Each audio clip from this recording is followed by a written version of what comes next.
오늘 사무엘하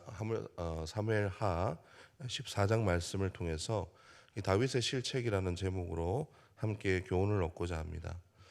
오늘 본문의 내용은 이스라엘 군대 장관이었죠. 장관인 이제 요압이 드고와의 여인을 통해서 이 압살롬과 다윗의 그 사이를 이제 화해를 시키려고 하는 그런 장면을 그려내고 있습니다. 군대 장관이 이 요압이 어떤 사람인가 우리가 조금 살펴볼 필요가 있는데요.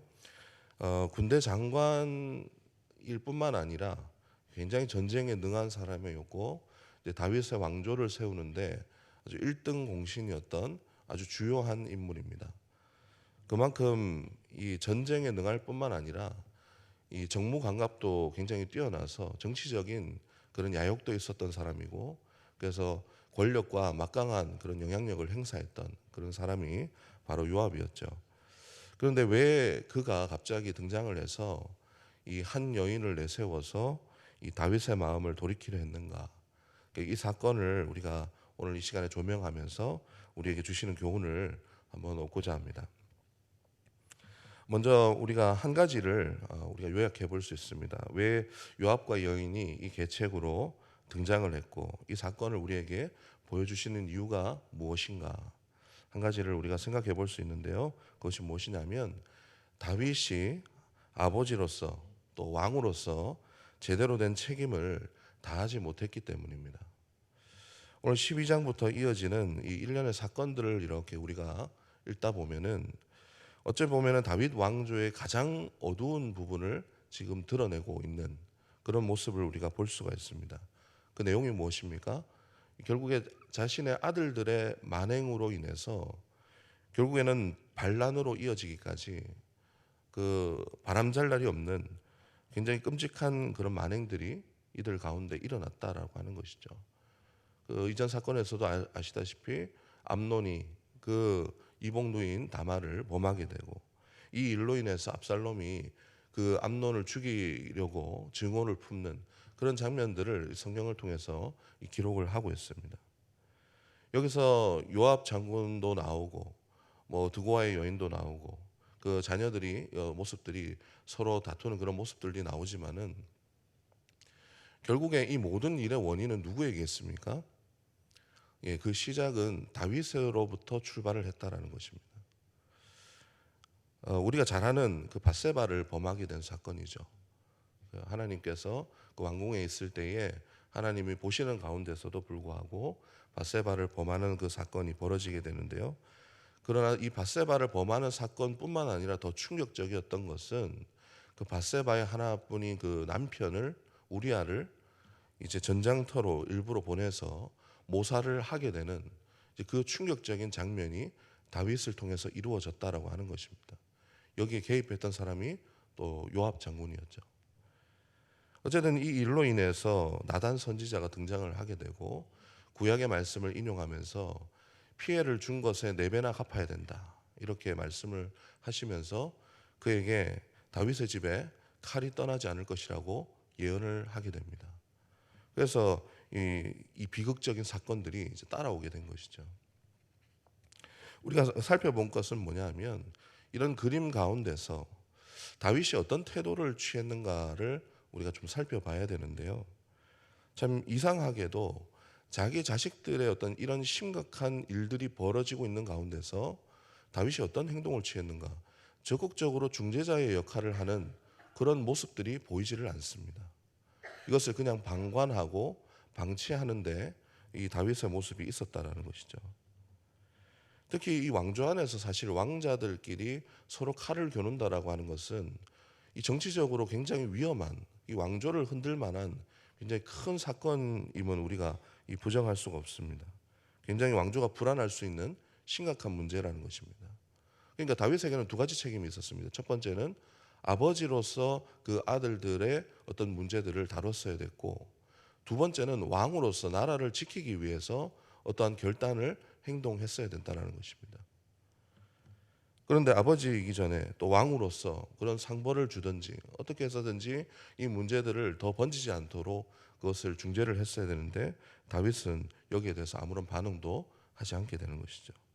그래서 압살롬이 증오를 품을 뿐만 아니라 결국에 어떻게 됩니까? 자기 형과 그리고 아버지에게 칼을 겨누게 되는, 이 증오가 분노로 나타나서 결국에는 왕조가 흔들리게 되는 그런 문제까지 이어지게 됐다라는 것입니다.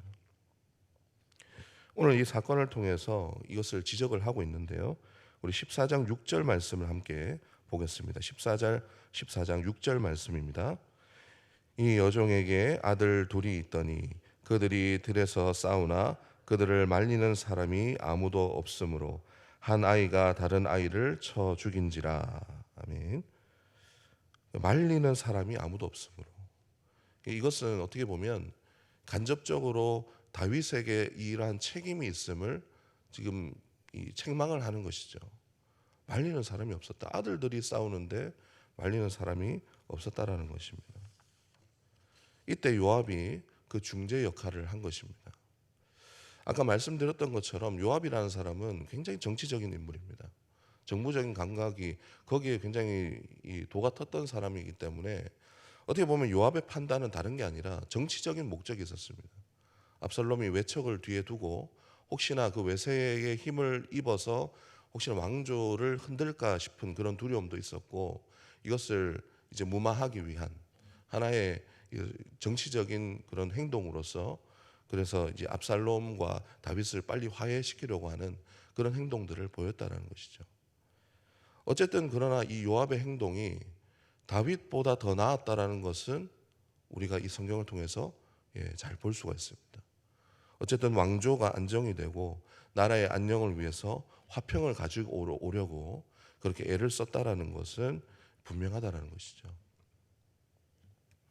그런데 문제는 무엇입니까? 결국 당사자가 책임을 지지 않으면, 그 문제를 직면하지 않으면 결국에는 그것이 해결되지 않습니다.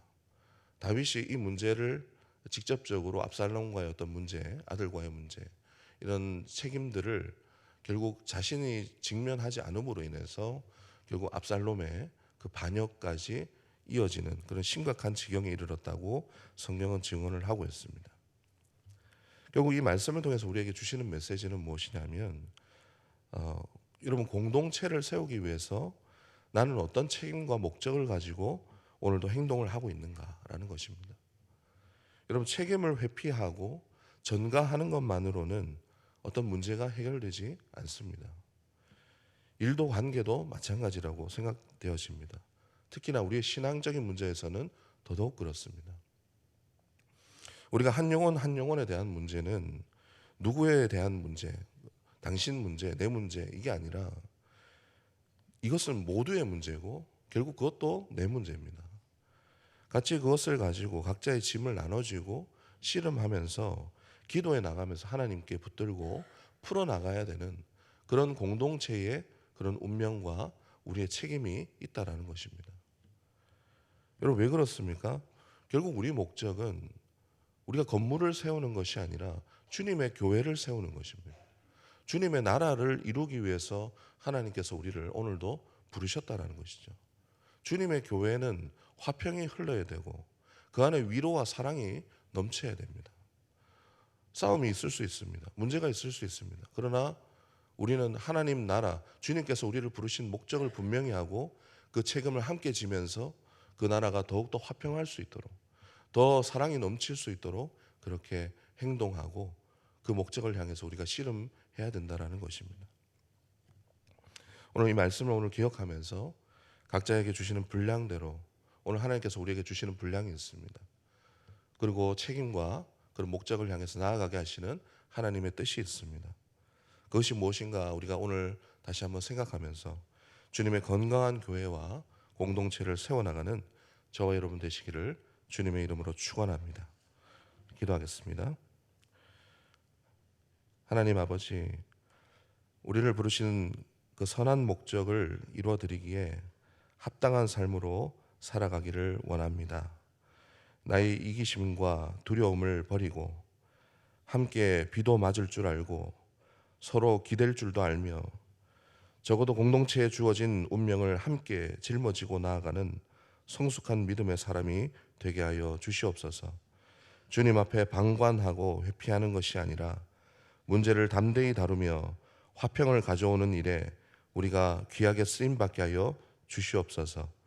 감사드리오며 우리 주 예수 그리스도의 이름으로 기도드리옵나이다. 아멘.